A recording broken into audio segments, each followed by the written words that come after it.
चंदननगरमध्ये घडलेली ही घटना ऐकून अंगावर काटा येईल अशी आहे। 39 वर्षीय पूनम मून एक सामान्य महिला, पण तिचा शेवट झाला तो अत्यंत क्रूर पद्धतीने। आरोप कोणावर तर भाजपच्या कायदे विभागाच्या अध्यक्षावर म्हणजेच ॲडव्होकेट संजय सावंत। काय आहे हे प्रकरण पाहूयात।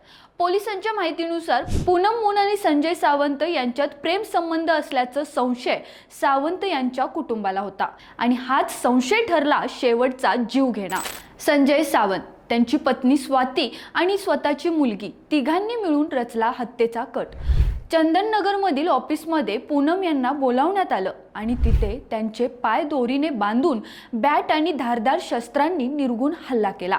इतकंच नाही, हा सगळा प्रकार इतका थरारक होता की मानवतेलाही लाजवेल। घटना उघडकीस कशी आली तर पूनम यांच्या पतीने त्यांच्या बेपत्ता होण्याची तक्रार केली आणि पोलिसांनी तांत्रिक तपास सुरू केला।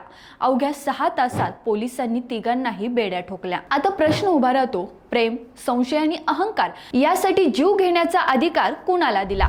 दरम्यान पूनम मून यांच्या नातेवाईकांनी चंदननगर पोलीस स्टेशन समोर आक्रमक भूमिका घेतली। न्याय मिळाल्याशिवाय मृतदेह ताब्यात घेणार नाही असा त्यांचा ठाम इशारा आहे। पुण्यातील ही घटना फक्त एक क्राईम नाही तर समाजासाठी एक मोठा इशारा आहे।